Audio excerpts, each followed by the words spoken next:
ይሄን ቦታ እንግዲህ አንድም ክርስቲያን ኑሮ አይደለም የጠራን 100% ሙስሊሞች ያሉበት አካባቢ ነው። ግን እግዚአብሔር መቸስ ሊወቅሰን በእነሱ አድሮ ኑ ቦታችሁን ተረከቡና ቤተክርስቲያን ስሩ አለን። ይህን ጥሪ እሺ ብለን ብንመጣ የጠሩንን መጥራት እንችላለን። የጠሩንን ወደ ክርስቶስ መጥራት እንችላለን። አንዳንዶችን ከእሳት ነጥቆ ማውጣት ማለት ይሄን እና የሚያስተኛ አይደለም። ክርስቲያኑ የሚያስተኛ አይደለም። በየትኛውም ዓለም ያላችሁ ክርስቲያኖች ቤተ ክርስቲያን ካሳወቀችን ከሐዋርያት ጀምሮ ሲወርድ ሲወራረድ የመጣልንን ትክክለኛውን አስተምህሮ የሚያዛቡ ሲኖሩ ሁላችንም በያለንበት ልክ አይደላችሁም ብሎ በእውቀት ማስተካከል በመጽሐፍ ማስተካከል በቁጣ ድንጋይ በመወርወር ሳይሆን በእውቀት ልክ እንዳልሆኑ ማሳየት እንደሚገባ አንዳንድ ተከራካሪዎችን ውቀሱ።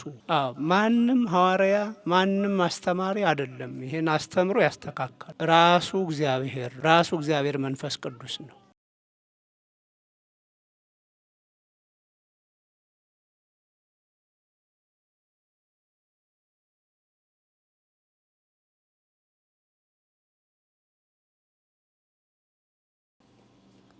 አንዳንዶችንም እየነጠቃችሁ ከእሳት አድኑ። የቅዱስ ይሁዳ መልእክት ምዕራፍ 1 ከቁጥር 22 ላይ የምናገኘው መመሪያ ነው። በቅድሚያ የሀገረ ስብከታችን ልኡካን፣ የሀብሮ መርሳ ወረዳ ቤተ ክህነት ጽሕፈት ቤት የስራ ኃላፊዎች፣ የአድባራት አስተዳዳሪዎች፣ ከሩቅም ከቅርብም በመምጣት በአሁኑ ሰዓት በዚህ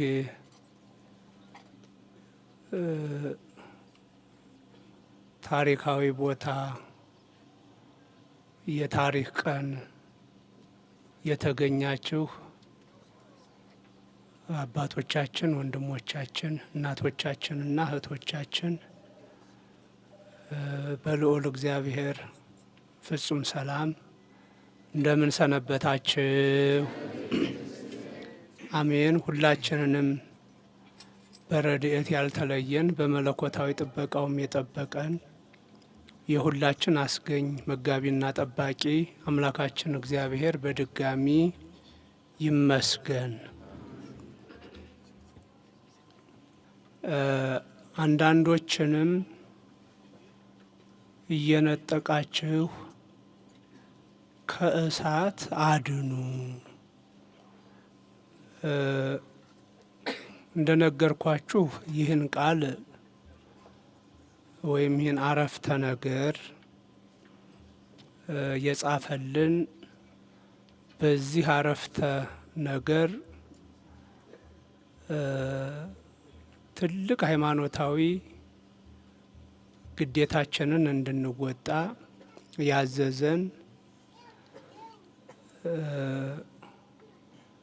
ቅድስት እናታችን ማርያም ካሳደገቻቸው ከዮሴፍ ልጆች አንዱ የሆነው ይሁዳ ነው።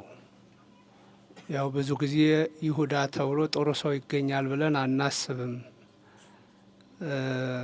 ይሁዳ ሲባል ክርስቶስን የሰቀለው ነው ትዝም ይለን አደለ? ግን ክርስቶስን የሰበከ ስለ ክርስቶስ የጻፈ አሉ እና ይህ ቅዱስ ራሱን ሲያስተዋውቅ መጀመሪያ ላይ መልእክቱን ለመጻፍ ራሱን ሲያስተዋውቅ ገብሩ ለእግዚእነ ኢየሱስ ክርስቶስ ወእሁሁ ለያዕቆብ ነው የሚለው። የጌታችን የኢየሱስ ክርስቶስ ባሪያ የያዕቆብ ወንድም ነኝ ብሎ ራሱን አስተዋውቋል። ወንድሙ ቅዱስ ያዕቆብ በኢየሩሳሌም ላለችዋ ቤተ ክርስቲያን አባት ሆኖ ያገለገለ የመራ ትልቅ የቤተ ክርስቲያን አባት ነው እና ከኔ ይልቅ ወንድሜ ይታወቃል ብሎ በማሰቡ የጌታችን የኢየሱስ ክርስቶስ ባሪያ የያዕቆብ ወንድም ነኝ ይህን መልእክት የጻፍኩት ብሎ ራሱን እንዲህ ያስተዋውቃል እና ብዙ መመሪያዎችን ነው ያስቀመጠው። ምዕራፉ 1 ነው። በዚህ በምዕራፍ 1 መልእክቱ ወሳኝ የሆኑትን መመሪያዎች ነው ያስቀመጠልን ይህ ቅዱስ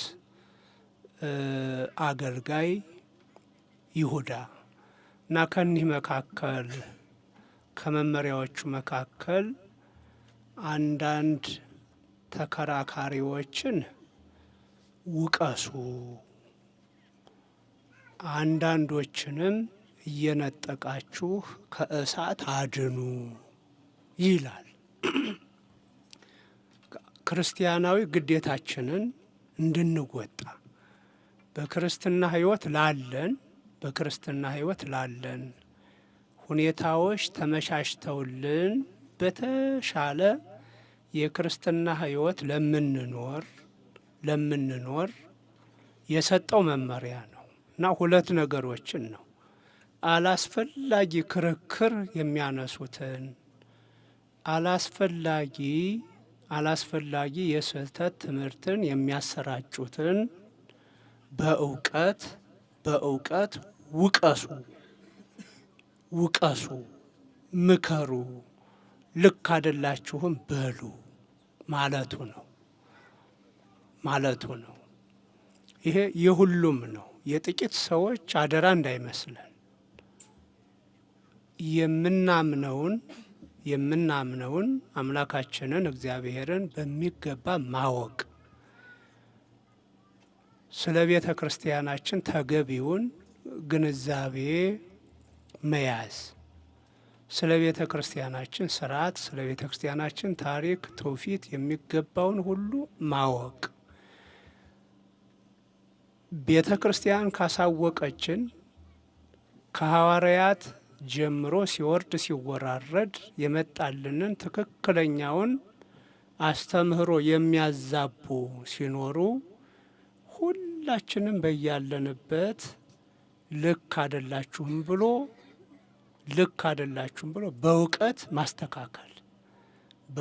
ማስተካከል፣ በመጽሐፍ ማስተካከል፣ በቁጣ ድንጋይ በመወርወር ሳይሆን በእውቀት ልክ እንዳልሆኑ ማሳየት እንደሚገባ አንዳንድ ተከራካሪዎችን ውቀሱ በማለት ያስጠነቅቃል። ከዛ በመቀጠል ደግሞ በአንድም በሌላም ክርስቶስን ባለማወቅ የሚኖሩትን በተለያዩ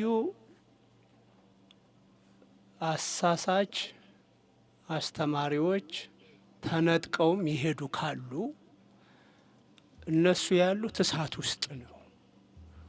እሳት ውስጥ እንዳሉ ነው የሚቆጠረው። ክርስቶስን ባለማወቅ የሚኖር ሁሉ በእሳት ውስጥ ነው ያለው፣ በጨለማ ውስጥ ነው ያለው።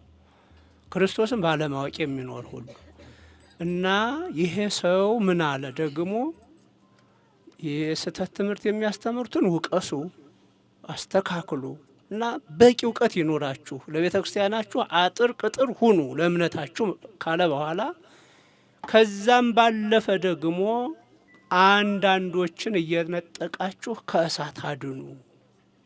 ከእሳት አድኗቸው።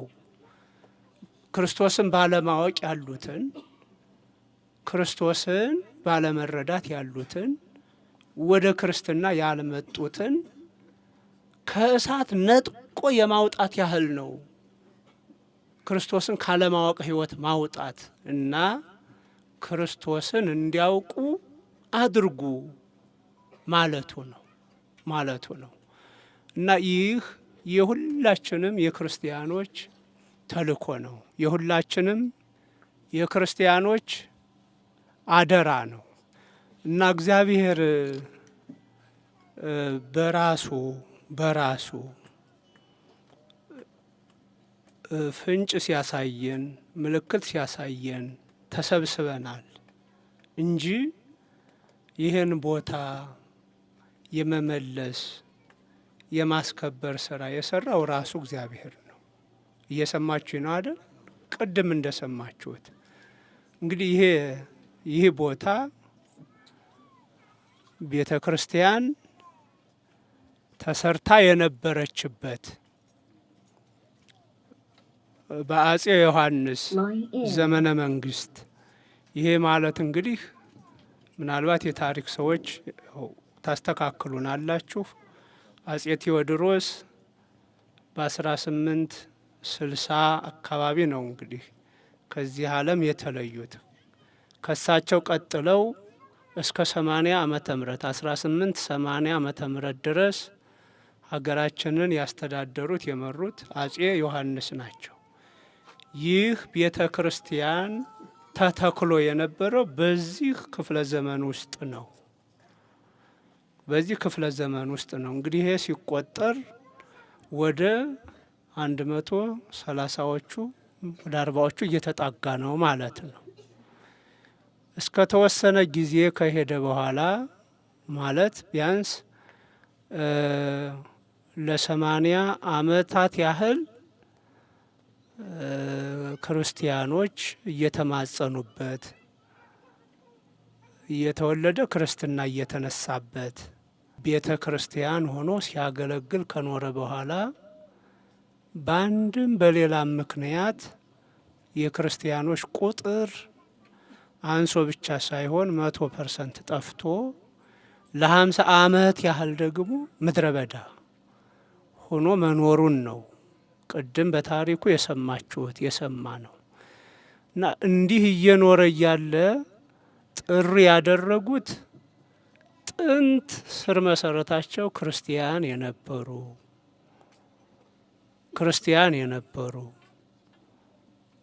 ከጊዜ በኋላ ደግሞ በእስልምና እምነት የሚኖሩ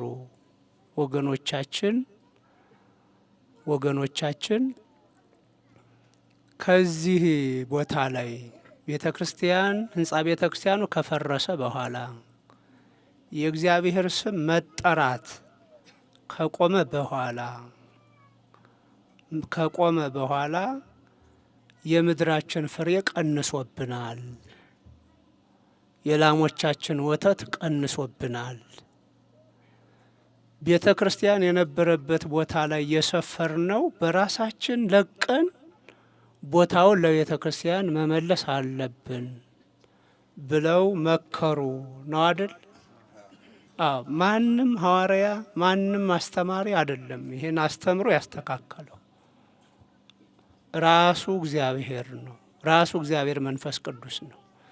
ቅድም እንደሰማችሁት ምክንያታቸውን ትክክለኛ ምክንያት ነው። የእግዚአብሔር ስም ከዚህ ቦታ ላይ መጠራት ከቆመ ጊዜ ጀምሮ የምድራችን ፍሬ ቀንሷል፣ የላሞቻችን ወተት ቀንሷል። ስለዚህ ምድራችን እንድትባረክ ቤተ ክርስቲያን ህንጻ ቤተ ክርስቲያን እዚህ ላይ ይገንባ፣ የእግዚአብሔር ስም ይጠራ፣ ይወደስ አሉ። ይሄ ታምር አይደለም? ይሄ እኮ ታምር ሆኖ መጻፍ ያለበት ነው ወገኖች። ትክክለኛ ተአምር ሆኖ መጻፍ ያለበት ነው። ይሄን ያደረገ እግዚአብሔር ነው። በማያውቁት ባልተረዱት ግን ጥንት ይረዱት የነበሩት አባቶች ልጆች ናቸው። እነዚህ አባቶቻቸው፣ አያቶቻቸው፣ ቅድመ አያቶቻቸው እዚህ ቦታ ላይ ክርስቶስን ሲሰብኩ የነበሩ ክርስቶስ የተሰበከላቸው የክርስቶስን ቅዱስ ሥጋ ክቡር ደም ይቀበሉ የነበሩ ናቸው። ከጊዜ በኋላ በአገልጋይ እጥረት፣ በሐዋርያ እጥረት ጠባቂ አጥተው የሰለሙ ናቸው። እና እኒህ ሰዎች እንግዲህ ከ50 ዓመት በኋላ ቤተ ክርስቲያን እዚህ ቦታ ላይ እንድትሰራ የእግዚአብሔር ስም እንዲህ ስብስብ ብለን በእኛ እንዲጠራ እንዲወደስ ፈቀዱ። በራሳቸው ቤት እያፈረሱ ነው እኮ የሄዱት አይደል? መኖሪያ ቤታቸውን እያፈረሱ። ይሄ ግሩም አይደለም? ድንቅ እኮ ነው። ይሄ በጣም ልታስተውሉ ይገባል ክርስቲያኖች። እንደ ቀላል አትዩት። ይህ የእግዚአብሔር እጅ መኖሩን እንዳትዘነጉ። በዚህ ቦታ ላይ እንዲሁ በልማድ ተሰብስበን የምንሄድበት አይደለም። ይሄ ዛሬ መሰባሰባችን በጣም ድንቅ ነገር ነው እግዚአብሔር የሰራው። እግዚአብሔር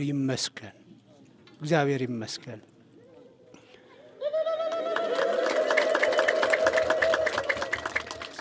ደግሞ እግዚአብሔር ይህን ሲሰራ ልጃችን ወንድማችን ዶክተር ስዩም የአካባቢው ተወላጅ እንደመሆኑ ጥንተ ታሪኩን ከአባት ከአያት ከቅድመ አያት ሲሰማ የነበረ በመሆኑ ሌሎች ወንድሞች ተሳትፈው ይሄ ቦታ እንዲጠረግ ቤተ ክርስቲያን እንዲሰራበት እኛ መተን እግራችን እንዲረግጥ መሰረት ድንጋይ እንድናኖር መንገድ ሆነን ምክንያት ሆነን ይህም ደግሞ ትልቅ ጥሪ ነው። ደግሞ ለዶክተር ስዩም ይሄ ትልቅ ጥሪ ትልቅ ሹመት ነው። እግዚአብሔር ሲሾም ነው። ይሄ ለእንዲህ አገልግሎት እግዚአብሔር ሲጠራ ነው ይሄ የሚሆነውና በእውነት ወንድማችን ዶክተር ስዩምም ደስ ሊልህ ይገባል።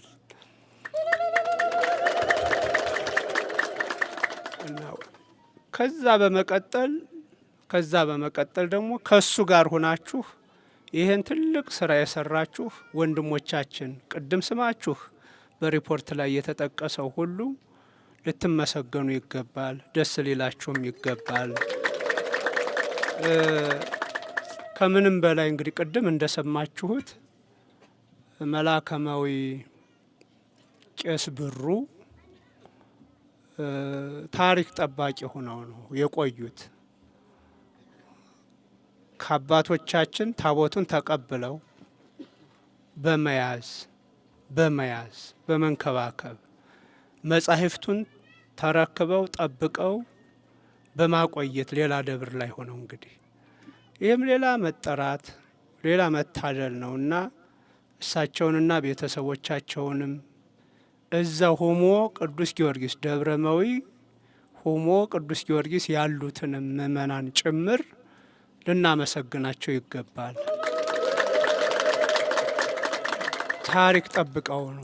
ታሪክ ጠብቀው ነው የቆዩን ለ50 ዓመት ያህል ማለት ነው። ቀላል ነገር አይደለም። እንግዲህ በዚህ መንገድ እግዚአብሔር ስራ ሰራ።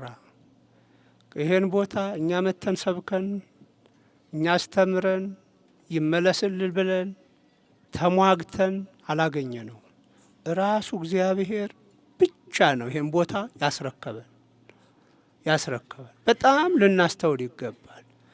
ስለዚህ ይህን ምክንያት አድርገን አንዳንዶችን ከእሳት ብናወጣ ቅድም ያንን የቅዱስ ይሁዳን መመሪያ እንደ ርዕስ ያደረግኩት ለዚህ ነው። አንዳንዶችን እየነጠቃችሁ ከእሳት አድኑ። አንዳንዶችን እየጠቀሳችሁ ከእሳት አድኑ። እሳት ውስጥ ነው ያሉት። በዙሪያው እግዚአብሔርን የሚያስተዋውቃቸው አጥተው ስለ ክርስቶስ የሚነግራቸው አጥተው የአያት የቅድመ አያት ሃይማኖታቸውን ትተው ነው ያሉት። አደራችን ኃላፊነታችን በጣም ሰፊ ነው እና እንዲያው ሲያስቡት አሁን በከተማ ላይ ብዙ አገልጋዮች ተጠራቅመን ነው ያለ ነው። ብዙ አገልጋዮች በቅርብ ርቀት ካሉት ከነወልዲያ ጀምሮ እንዲህ እያለ እስከ ክልል ከተማ እስከ ፌዴራል ከተማ በውጭ ዓለም ያሉት ሁሉ አብያተ ክርስቲያናት ላይ ያለነው አገልጋዮች ቁጥር በጣም ብዙ ነው። ግን ማንንቀሳቀስ እንደ ኩሬ ውሃ የቆምን ነን። ማንንቀሳቀስ እንደ ኩሬ ውሃ ተቁተን ያለን ግን ሐዋርያ ጠፍቶ ምድረ በዳ የሆኑ አብያተ ክርስቲያናት ቁጥራቸው ቀላል አይደለም። ይህ በየትኛውም ዓለም ያለን ምእመናን ያለን አገልጋዮችን ልናስብበት ይገባል፣ ሊያሳስበን ይገባል። ቤተ ክርስቲያን እንዴት ብሎ ነው ማሻገር የሚቻለው? እንዴት ብሎ ነው ማሻገር የሚቻለው? እግዚአብሔር ያሳያችሁ። በየትኛውም ዓለም ያላችሁ አገልጋዮች ግን እረኛ እያጣ እምነት አልባ የሆነው ሕዝባችን ቀላል አይደለም። ከተማ ላይ በአልባሳት ላይ አልባሳት ተደራርቦ ነው። ቁም ሳጥኑ ተጨናንቆ መጣያ ጠፍቷል። አልባሳቱ በዝቶ ከተማ ላይ እጣን ጧፉ ዘቢቡ መጥቶ ተጠራቅሞ መጣያ ጠፍቷል። ትልልቅ ከተሞች ላይ ያሉ አድባራት ላይ ትልልቅ ገዳማት ላይ ግን አንድ ቅንጣት ዘቢብ፣ አንድ ቅንጣት እጣን፣ አንድ ቅንጣት ጧፍ ያጡ የአብያተ ክርስቲያናት ቁጥር ቀላል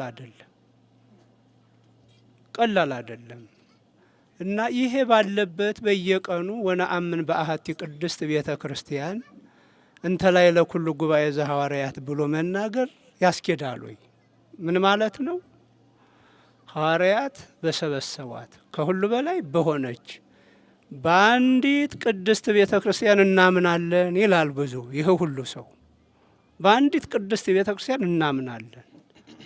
ቤተ ክርስቲያን ማለት በመጀመሪያ ደረጃ በደጋማውም በቆላማውም በሀገር ውስጥም ከሀገር ውጭም ያሉ ክርስቲያኖች ሁሉ ወንድሞቻችን እህቶቻችን እንደሆኑ እናምናለን ማለት ነው። ሁሉም ክርስቲያኖች ወንድሞቻችን እህቶቻችን እንደሆኑ እናምናለን ማለት ነው። ይህን እየመሰከርን ግን እግዚአብሔርን እየተራቡ የእግዚአብሔርን ቃል እየተራቡ የሚኖሩ ክርስቲያኖች ካሉ እንዲው ህብረታችን አንድ ነው ማለት እንዴት ያስኬዳል? አንድ ነን እንዴት ብሎ ያስኬዳል? አንድ ነን ማለት እንዴት ይቻላል? የጸሎት ሃይማኖት የምንለው ጸሎታችን ያቋም መግለጫ አይደል?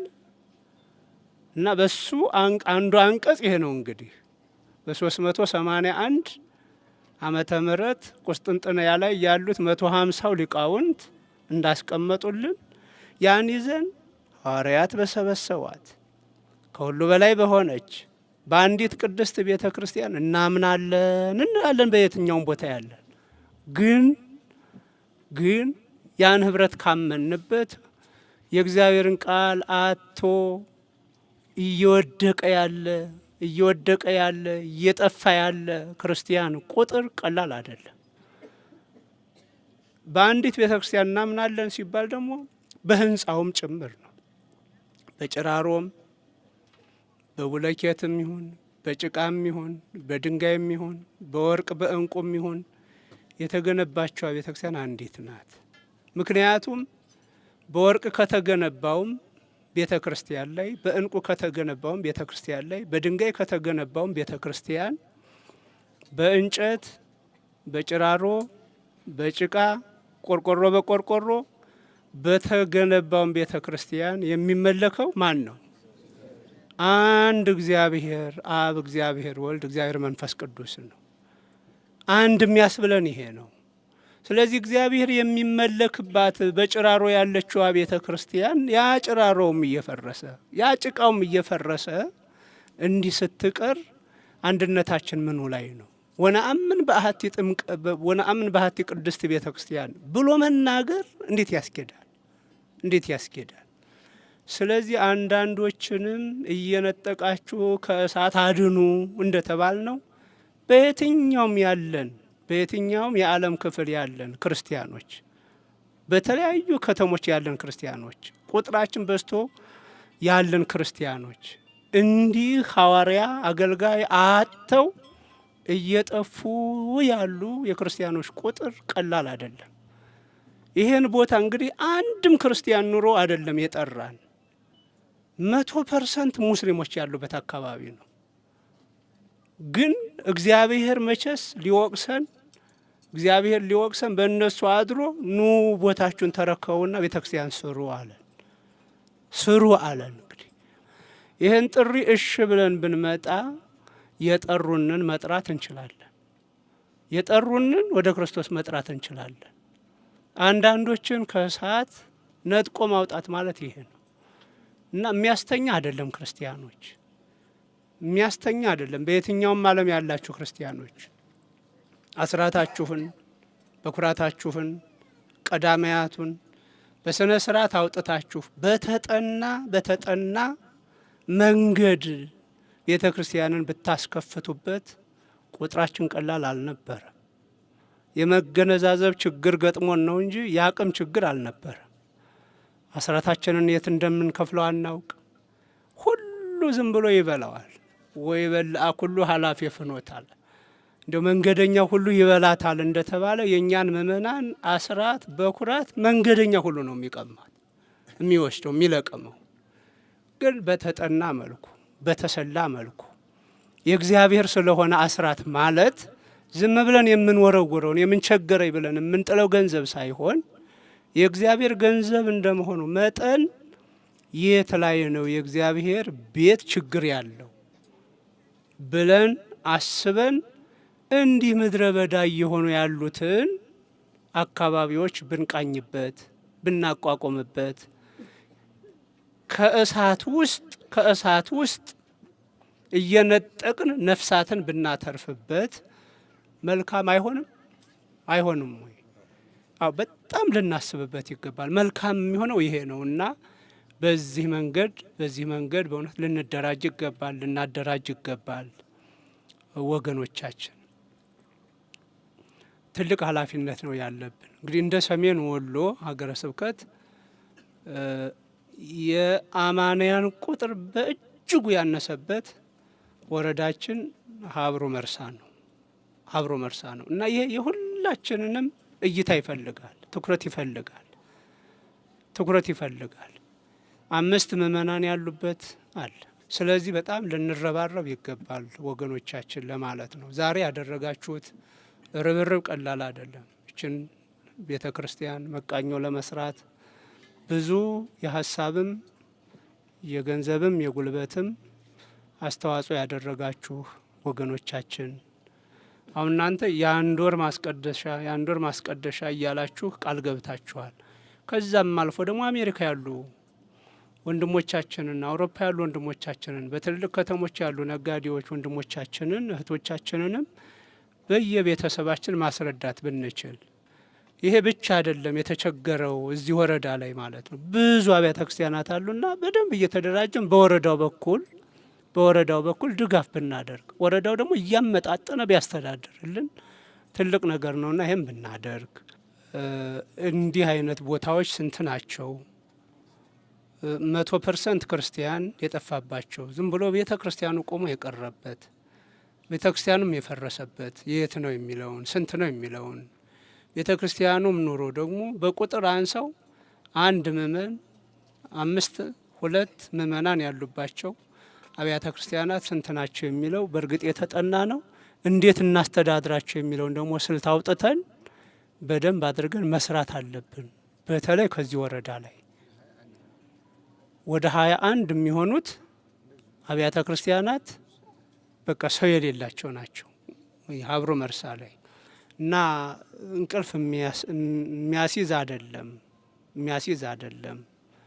ያው እንግዲህ በእንቅርት ላይ ጆሮ ገድፉ ነው። ደግሞ ይሄ የሀገራችን የሰላም እጦት የአካባቢያችን የሰላም እጦት ተቀምጦ በምናስበው ልክ እንኳን እንዳንሄድ እያደረገን ነው።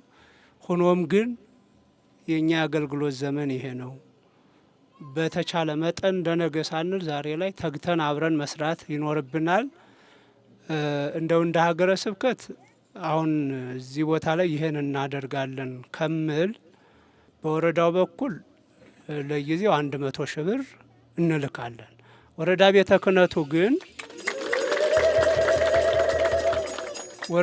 ክህነቱ ግን ለዚህ ብቻ ላያደርገው ይችላል።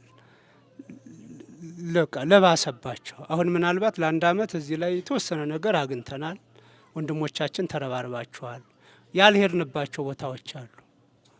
በቃ አንዲት ቅንጣት ዘቢብ ዕጣን አጥተው ቅዳሴ የማይቀደስባቸው ብዙ አሉ እና እነዛ ትንሽ መርጃ ቢሆን 100 ሺህ ብሩን እንልካለን በወረዳው በኩል ማለት ነው። እና ወደፊትም እንዳልኳችሁ ግን ስልት ነድፈን እንሰራለን። እችም ከሞላ ጎደል እንቅስቃሴያችንን ታያላችሁ። መንፈሳዊውም ላይ ኢኮኖሚያውም ላይ ከላይ ከታይ ብለን የምንደክመው ለሌላ አይደለም። ሌላ የምናወርሰው ሰው ኑሮን አይደለም። ይችን ቤተ ክርስቲያን ብናስቀጥል ብለን ነው። በውጭ ዓለም ያሉ ወገኖቻችን እህቶቻችን በሚረዱን የተለያዩ ልማቶችን ፕሮጀክቶችን የምንተገብረው የአብነት ትምህርት ቤቶች ላይ ትኩረት አድርገን የምንገነባው እንዲህ አይነቱ ችግር የሚፈታው ሰውም ላይ መሬትም ላይ ስራ መስራት ስንችል በመሆኑ ነው እና እግዚአብሔር ቢፈቅድ ብንሰነብት የምንተገብራቸው ፕሮጀክቶች ገቢ ወደ ማመንጨት ሲደርሱ 100% የዚህን ወረዳ ችግር እንፈታዋለን ብዬ ተስፋ አደርጋለሁ።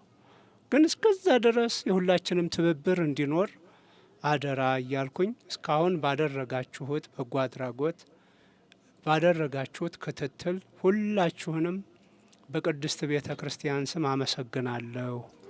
እግዚአብሔር ይባርካችሁ። እግዚአብሔር ይባርከን ሁላችንንም።